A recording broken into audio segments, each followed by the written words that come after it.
The reason I called for this little interview, kasi I feel that it's time for me to tell the truth and defend myself. Kasi parang mali yung mga sinusulat on the part na nagtampo ako kasi hindi ako pinagtanggol.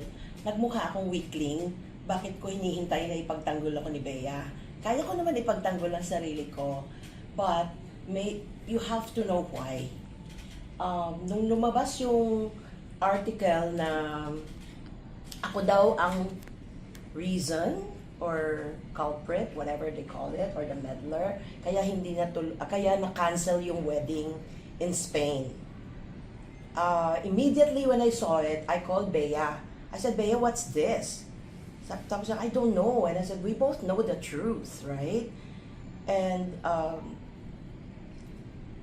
sabi niya agad sa akin, please, SK, promise me you won't say anything. Kasi ayoko nang lumaki pa. And syempre, pagbibigyan mo yung alaga ko, heartbroken at that time, you know, you try to accommodate her wishes kasi ayaw niya sigurong lumaki na. So talaga I kept quiet, but ayaw tumigil, lalo akong, dahil hindi ako sumasagot, lalo akong tinitira, and patindi na ng patindi. But because I promised her, I kept quiet. Okay? In other words, she did not allow me to defend myself. I didn't take it against her because at that time, that's how she felt, and I respected that. Kaso, pati nung natuloy na, ako pa rin ang villain.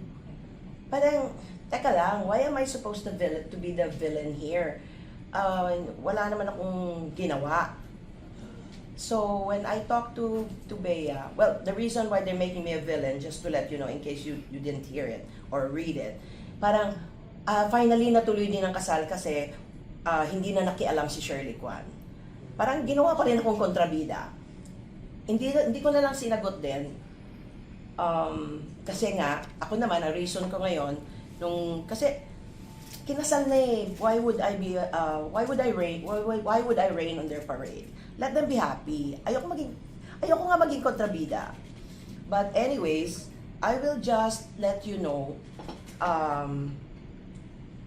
kung kinausap ko si Bea, when I resigned last August 11, sabi ko, Bea, I just want to make it clear.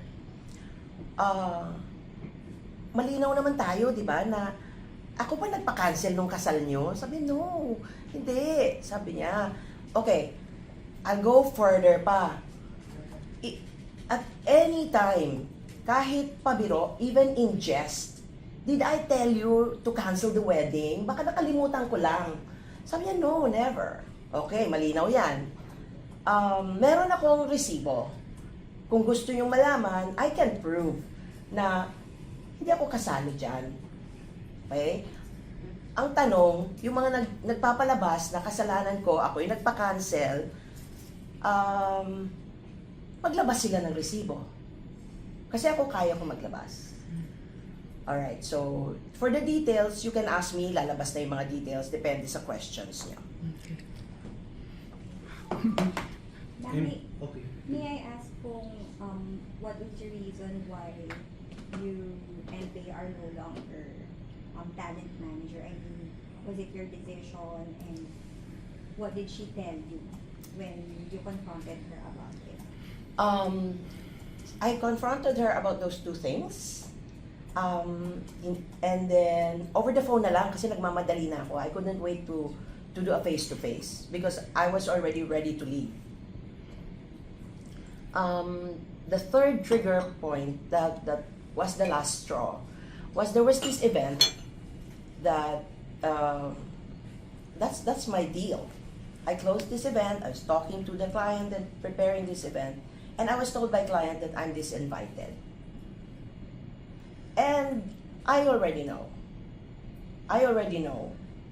what happened. Even if the client didn't want to tell me, because I just want to protect the client. Basta, in other words, I already know who it is. And I told them, sabi, wag ka, babawi kami sa'yo. hindi ako galit, but I'll be a hypocrite if I tell you I'm not offended. Because this has never been done to me. Wala naman akong kasalanan. Diba? What have I done?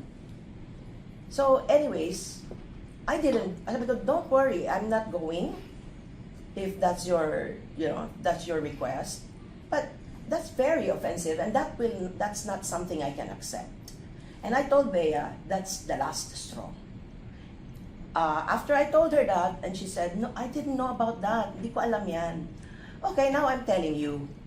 And this very moment, this is what I said, as of this very moment, and as of this very day, I am no longer your manager. That's how I told her.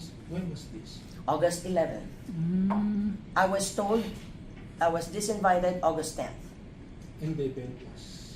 I don't want to tell. Okay. Mami, I know if because you are the manager of Bea, and logic is were you the one who arranged that project for her, or From the start, from scratch.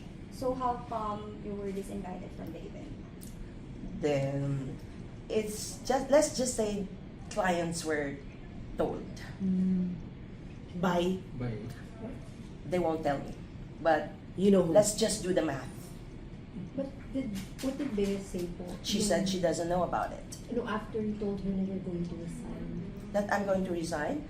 She said, how did it come to this? I said, I don't know. I had no idea. Bakit ako sinisiraan, non-stop? Ang sabi ko, Bea, you never defended me. Hindi mo ako pinagtanggol eh. I said that. I didn't mean naman, kasi alam ko naman, Bea, hindi mahilig yan mag-public interview. Ang sa akin, maski privately, you could have told whoever that is the truth. No, wala akong alam dyan. Hindi ako nakialam ever. So, I said, one more. I promised her I'm not gonna make any announcement about the resignation. But I said, one more. Tirahin pa ako isa. You are giving me no choice but to defend myself. Because enough is enough.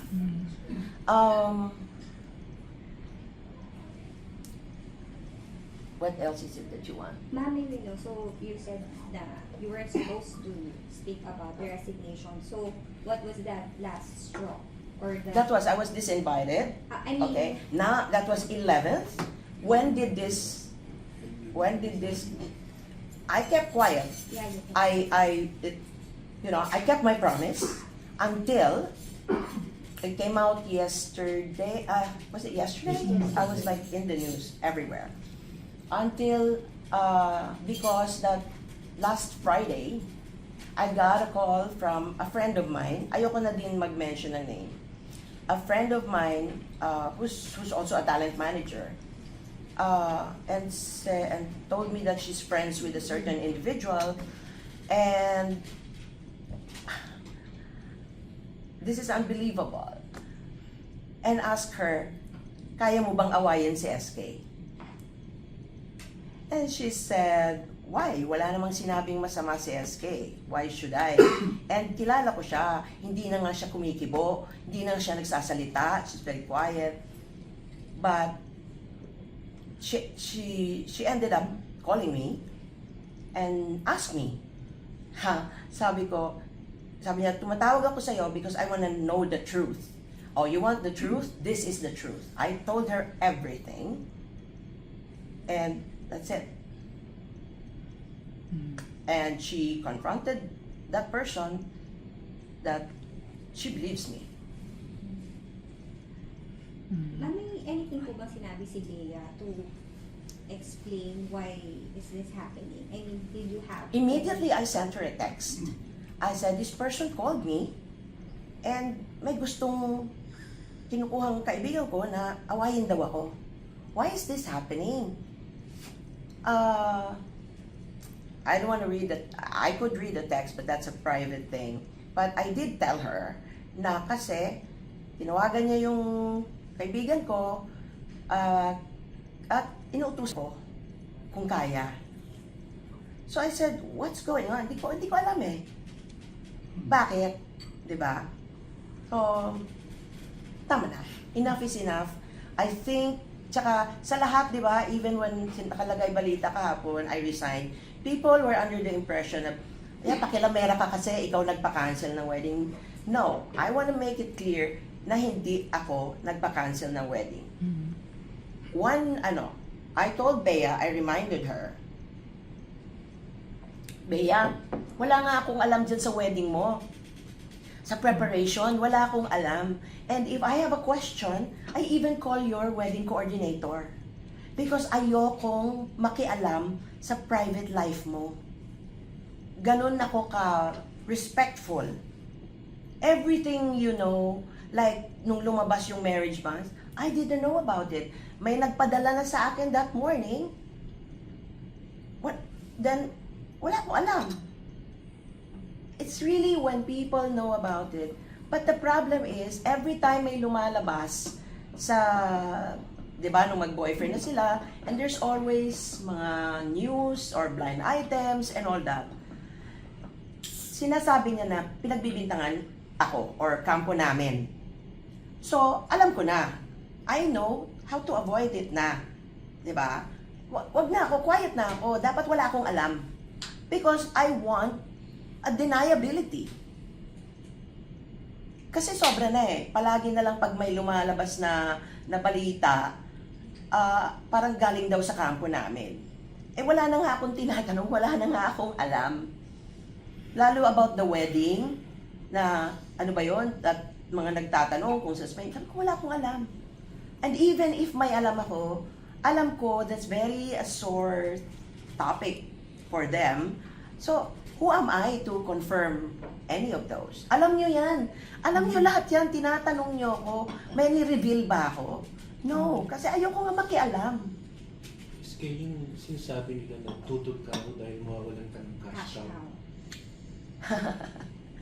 Okay. The problem is, dapat nagtanong sila bago nila ako sabihan ng, I find that very insulting parang tingin nila sa akin, pulubi. 'Di ba? Na parang pag wala na si Bea sa akin, magugutom na ako. At saka tanungin nyo kahit sino dito sa showbiz, more than 30 years na ako dito, meron bang magsasabi sa inyo na nagutom ako, or nangharbat ako ng pera, or I cheated my artist out of their talent fee? Meron bang ganon? And meron bang impression sa showbiz na mahirap ako? Diba? I just want to make this clear, ha? Bea did not make me rich, nor will she make me poor. So, stop calling her my cash cow. I have bigger stars that I'm handling, who are busier than her. How about the prenup, Miss Shirley? I have no idea about the prenup. Ni anino, ni one sentence of that prenup, hindi ko nakita. I know there's going to be a prenup, pero hindi ako nagmaderang asa na yung prenup. Hindi talaga. I didn't ask about it. Nalaman ko na lang, nagpirmahan na. And nagpirmahan when I was in LA. So, wala talaga akong alam. I was not here. So, hindi rin po kayo tinanong ni Bea, given na kayo po yung manager niya, about anything, about kung anong stipulation na pwede niyang ilagay sa prenup, or anything about yung sa wedding nila? Kasi usually, ang tanong na yan sa sa lawyer. Kasi alam ko lawyer to lawyer na. 'Di ba? But at one point, we sat down with Bea, her mom, and the lawyer. We sat down about that. Wala talagang prenup pa. So I said, aalis na ako ganon. Parang hindi ako kasali dyan because I'm leaving na for LA eh. I was leaving ahead. From LA, I was flying na to Madrid. Okay, bit-bit ko na lahat. Ang sinabi ko lang sa lawyer, attorney, kung meron kang input dyan, just make sure it's within the bounds. Masama ba yun? Pakikialam ba yun? may naririnig ako, sinasali ko na yung sarili ko sa prenup na kailangan may commission daw ako. What? Is that ever done? I don't know. How idiotic is that? Diba? At saka, bakit ito ipapakancel? Ninang ako. Nagpagawa ako ng gown, nag-effort ako, and at that time, kasagsagan ng Middle East War, ng Iran War, ayaw kong dumaan ng layover sa Dubai. And at that time, the plane fare was so high. Kung ayaw kong matuloy ang kasal, bakit ako gagastos? Just plane fare alone and hotel, it's almost 700,000. So, logic tells you, gusto ko yung kasal. Diba?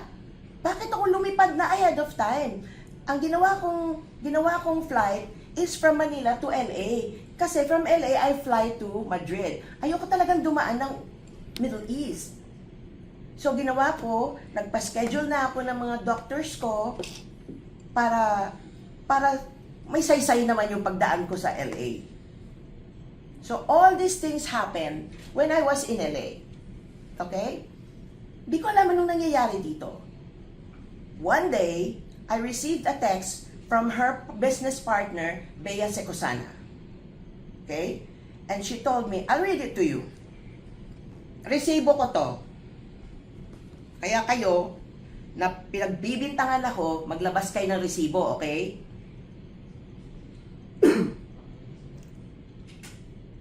Oh. This is from Bea Secosana. When was this? I want to give you the date. Friday, 8th of May.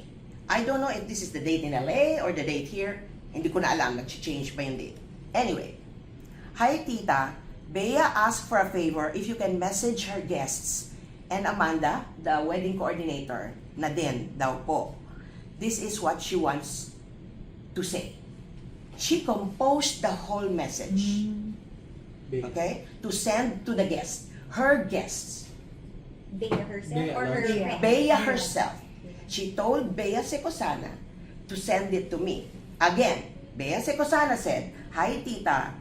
Bea Alonso asked for a favor if you can message her guests and Amanda, the wedding coordinator, na din daw po. This is what she wants to say. The start of her message. I'm messaging on behalf, kumalat na to. This is not a surprise. It's all over. I'm messaging on behalf of Bea. As if ako yung nag-text, right? We sincerely apologize for the sudden notice, but unfortunately, the wedding has been canceled. We understand that many of you made time, effort, and arrangements to celebrate this special day with them, and we are truly sorry for the inconvenience and disappointment this may cause. Bea is currently on a flight right now, but she wrote it. But she will personally reach out and message everyone as soon as she lands. We kindly ask for your understanding and prayers for her during this difficult time. Thank you so much for your understanding. Can you imagine the stress I felt right away? I even texted Bess. Of course, I had the reaction, Bea, totoo ba to? I mean, yes, Tita. And where is she? I want to talk to her. I want to confirm. She's on a plane. She's on her way to London. Ako naman, should I delay this? But people are already flying. This is the 8th of May. People are already flying. Nakakaawa naman because I know how much it costs to buy those tickets. So I'm that considerate in a way. Kailangan na itong padala. So, my next dilemma, should I put my name? Or should I send it as is? If I send it as is, people might think it's a prank and it'll be all over the social media again. This is not supposed to be taken as a joke. This is a serious matter. And kami mga manager, pag hiningan kami ng tulong ng mga artist, we are there to help. Especially in this kind of situation. Diba? Ninang ako. Nagpagawa ako ng gown, nag-effort ako, and at that time, kasagsagan ng Middle East War, ng Iran War, ayaw kong dumaan ng layover sa Dubai. And at that time, the plane fare was so high. Kung ayaw kong matuloy ang kasal, bakit ako gagastos? Just plane fare alone and hotel is almost 700,000. So, logic tells you, gusto ko yung kasal. Diba? Bakit ako lumipad na ahead of time? Ang ginawa kong flight is from Manila to LA. Kasi from LA, I fly to Madrid. Ayoko talagang dumaan ng Middle East. So, ginawa ko, nagpa-schedule na ako ng mga doctors ko para may saysay naman yung pagdaan ko sa LA. So, all these things happened when I was in LA. Okay? Di ko alam anong nangyayari dito. One day, I received a text from her business partner, Bea Secosana. Okay? And she told me, I'll read it to you. Resibo ko to. Kaya kayo, na pinagbibintangan ako, maglabas kayo ng resibo, okay?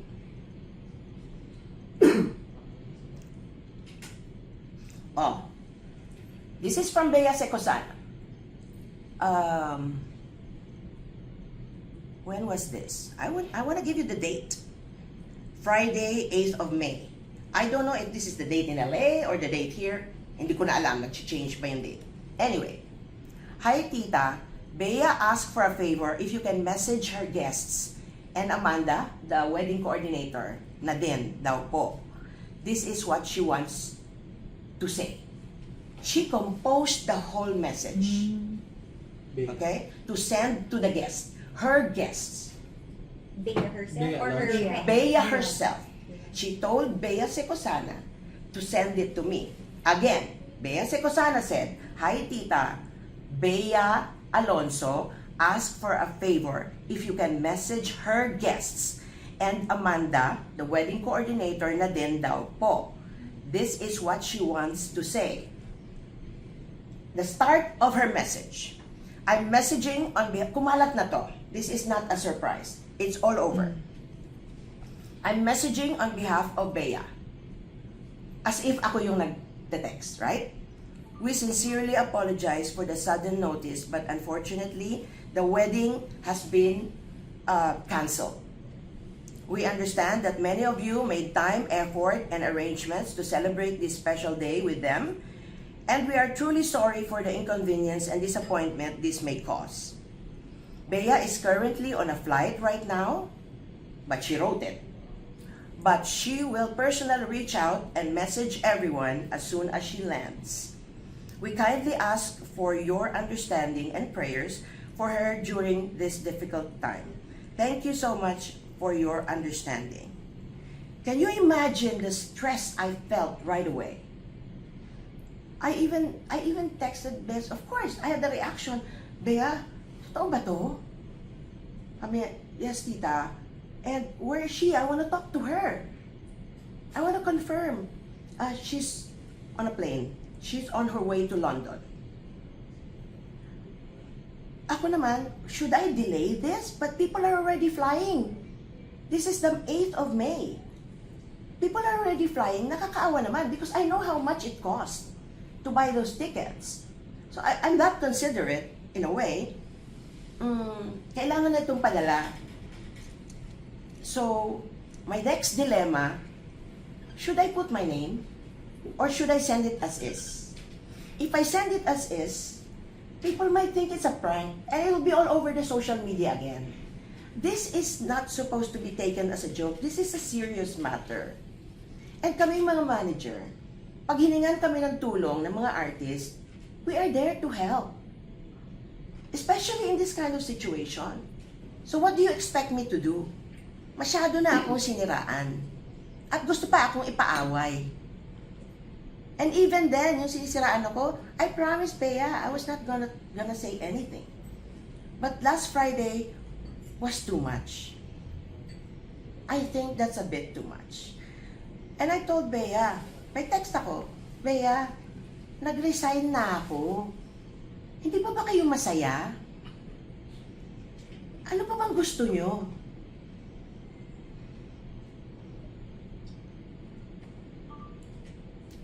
Is that clear? By the way, dagdag sa stress ko kasi yung number of guests, hindi ko naman sila kilala lahat. At yung mga kilala ko, it doesn't mean I have their numbers. So, na-stress ako kasi mag-a-add ako ng number ng mga kakilala ko, pero wala naman kaming, it doesn't mean, kuya magkakilala tayo, it doesn't mean I have your number, you have my number, right? So, I have to be very careful in adding that number because I don't want this text message to fall into a stranger's hand or a stranger's phone. I was that careful and respectful. So I was really stressed that I had to text Bea Secosana, Bea, can you help me? From this number to this number, can you do it? Kasi I have a doctor's appointment.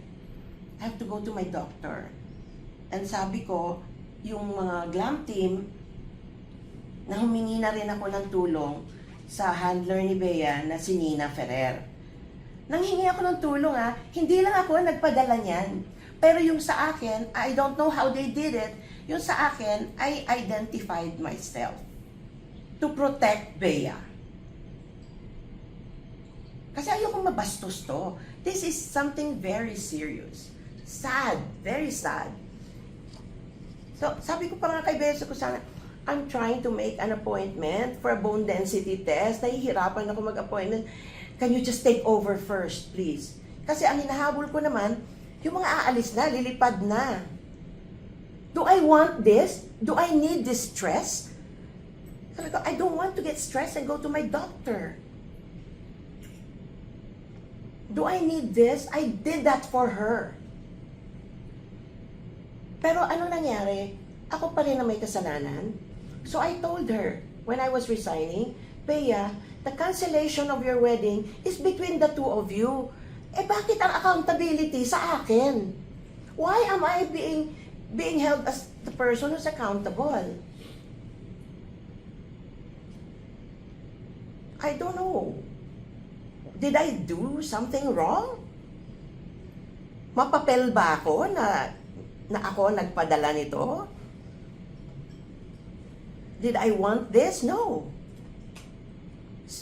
Yung mga alaga ko naman, lahat, pag nanghingi ng tulong, no matter what, minsan wala na sa job description ko, I help. And Bea, After their civil wedding po, how was your relationship with Bea? She told me, I was not there, I didn't know, but the night of that wedding, which I didn't know about, ang dami na nagpapadala sa akin ng blind item. So, sabi ko, hindi ko alam. Kasi totoo, hindi ko talaga alam. Alam mo ba to? No, wala akong alam. So, the next morning, pinadala ko sa kanya, as is, blind item. So, quiet. And ako naman, I was so busy that day because I had to go to a photo shoot of Blythe in the National Museum, I think. So that's the morning. Hinati ko yung day ko kasi sa hapon, lilipat ako sa photoshoot naman ni Bea for the preview and what product was that? Birch Tree. So tumawid pa ako. But while I was in the museum, Bea already called me. And the first thing she told me was, it's true. Yun. She admitted it to me. But I was in a shoot, everybody's already talking about it, texting me, I kept quiet. Even nung lumipat na ako sa shoot niya, I went to another studio to see her, I kept quiet. And nakasalang siya, I couldn't even say hello to her yet. Pero, while she was there, lumabas na yung kay Nancy Binay. So, it's out. The photographer even was Mark Nigdao. So everybody was so happy on the set. At binulungan ko si Mark. Mark, like this, may baka you can get naman a solo photo of her as the new bride, as the new blushing bride, not connected to the cover or to the magazine. And he was happy to do it. And then just so you know, sabi ko, Mark, baka dun sa photoshoot niya, isuot niya yung yung wedding ring niya. Suot na, because I don't know how it looks like. Diba? Okay. So, siyempre, nagpaka-manager pa rin ako. Diba? Baka mas maganda suot niya yung wedding ring niya. So, when tapos na yung shoot, sabi ko, so I congratulated her, and then I told her, ganun ako walang alam. Sabi ko, pwede ko makita yung wedding ring mo, at saka yung engagement ring mo. Hindi mo ba nakita? Hindi pa. It was at that shoot, after the civil wedding. Hindi ako yung atribida na alam ko na engaged, pupunta ako sa kanya, patingin ng I don't do that. I stay in my lane. So why am I being destroyed? I told Bea, what satisfaction are they getting by destroying my good name and reputation? For over 30 years in the business, I have not encountered this kind of situation. Sobrang pambabastos na sa akin. Yes, okay.